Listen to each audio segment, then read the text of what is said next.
तो सुशांत सिंह राजपूत केस में एक नया एंगल सामने आया है। सुशांत के कमरे की चाबी अब तक नहीं मिल पाई, जिससे कई सवाल खड़े हो गए हैं। अगर सुशांत ने 14 जून को रूम अंदर से लॉक किया था तो चाबी रूम के अंदर होनी चाहिए थी, और अगर सुशांत के रूम में चाबी नहीं थी तो फिर चाबी गई कहाँ? जमीन खा गई या आसमान निकल गया? आखिर कहाँ गायब हो गई सुशांत के रूम की चाबी? आपको दिखाते हैं, बताते हैं सब। आप भी इस खबर को ज्यादा से ज्यादा लाइक और शेयर कर अपना प्यार और सपोर्ट दिखाएं, और कमेंट में जस्टिस फॉर सुशांत जरूर लिखें। चैनल के साथ जुड़कर चैनल को सब्सक्राइब कर हमारी आवाज बने। तो सुशांत सिंह राजपूत के रूम की चाबी न तो मुंबई पुलिस के पास है, न परिवार के पास, और न ही इस केस की जांच कर रही सीबीआई के पास। तो आखिर किसके पास है सुशांत के रूम की वो चाबी जो लापता हो गई थी? सुशांत के पिता के वकील विकास सिंह का दावा है कि जिस रूम में सुशांत के साथ अंधेर हुआ, रूम की चाबी उसी के पास है जिसका सुशांत के रूम में आना जाना था। अब चाबी गुम होने के मामले ने सुशांत केस में नया ट्विस्ट पैदा कर दिया था। तो क्या ये मुमकिन है कि किसी ने वारदात को अंजाम देकर रूम को लॉक कर दिया था? उनका सुसाइड हुआ था, उसका एक्सेस किसी को था जिसकी चाबी अब अवेलेबल नहीं। सुशांत की बहन मीतू सिंह ने जो बयान मुंबई पुलिस को दर्ज कराया था, उसमें लिखा गया है कि सुशांत कभी रूम लॉक करके नहीं सोते थे। 14 जून को सुबह 10:30 बजे मैंने सुशांत को फोन किया, लेकिन उन्होंने मेरा फोन नहीं उठाया। इसलिए मैंने सिद्धार्थ पिठानी को फोन किया, जो सुशांत के साथ रह रहे थे। सिद्धार्थ ने बताया कि कुक ने सुशांत को नारियल पानी और अनार जूस दिया है और वो सो रहे हैं। सिद्धार्थ ने यह भी कहा कि उन्होंने सुशांत का दरवाजा खटखटाया था, लेकिन दरवाजा अंदर से बंद था। सिद्धार्थ की ये बात सुनकर मैंने सिद्धार्थ से कहा कि सुशांत कभी भी दरवाजा अंदर से बंद नहीं करते, वो एक बार फिर से दरवाजा खटखटाएं और सुशांत से कहें कि मैंने उन्हें फोन किया था।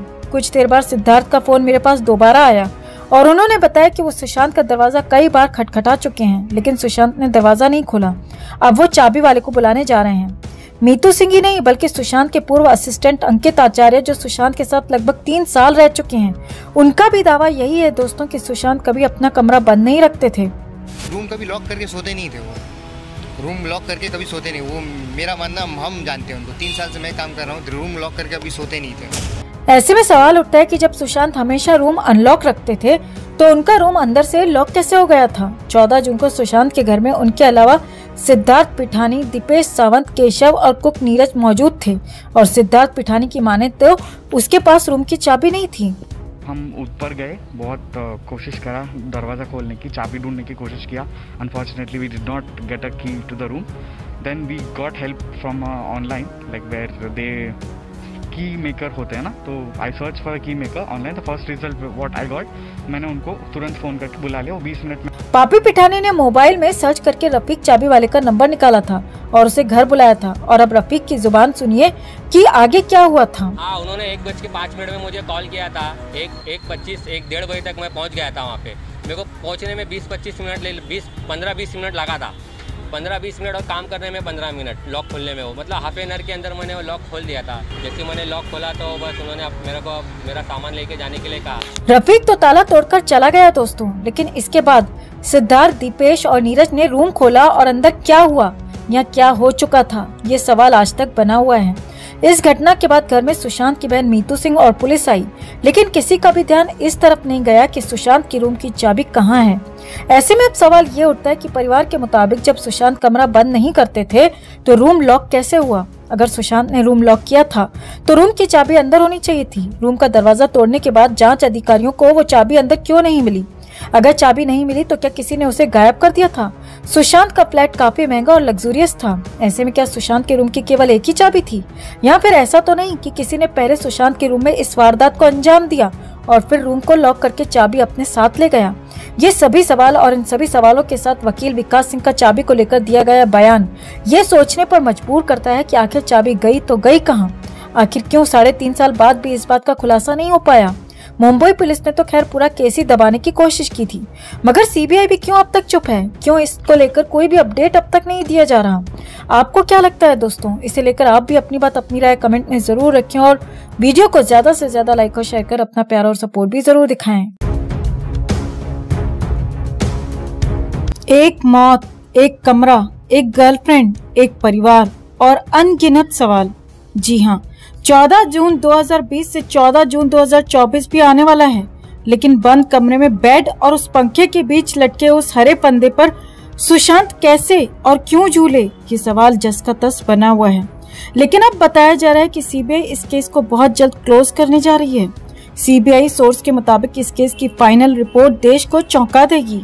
जी हाँ, सूत्रों के मुताबिक जांच में कुछ चौंकाने वाली बातें सामने आई हैं। तो क्या है वो बातें?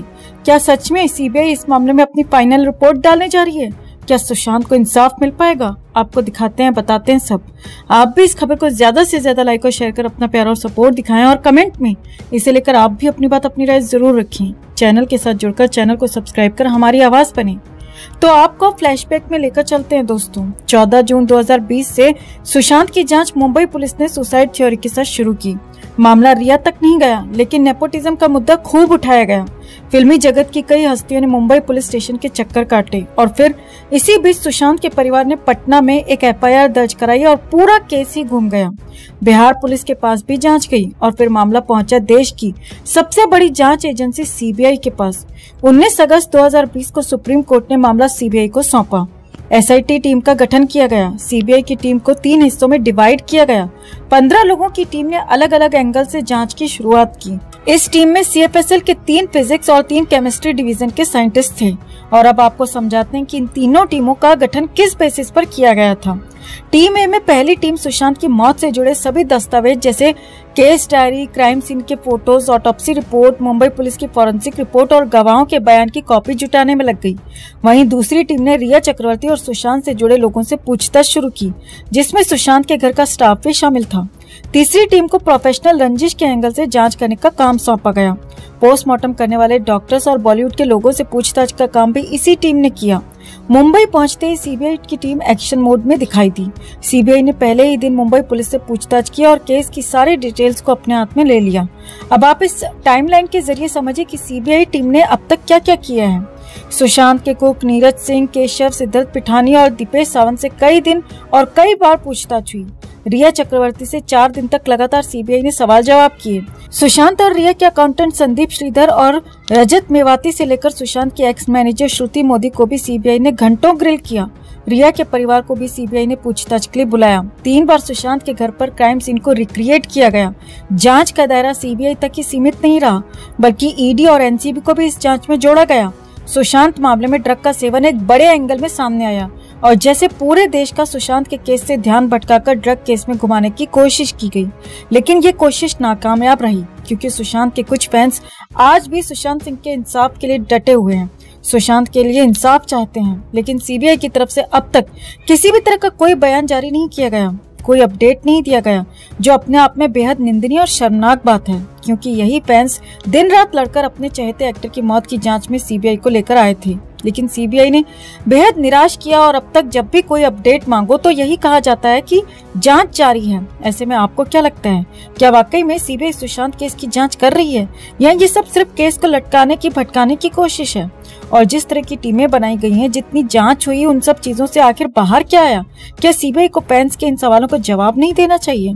क्या सच में इस पर सीबीआई सुशांत केस की फाइनल रिपोर्ट डालने वाली है या फिर ये सिर्फ फैंस को चुप कराने का एक तरीका है? आपको क्या लगता है? कमेंट में से लेकर आप भी अपनी बात, अपनी राय जरूर रखें और वीडियो को ज्यादा से ज्यादा लाइक और शेयर कर अपना प्यार और सपोर्ट भी जरूर दिखाएं।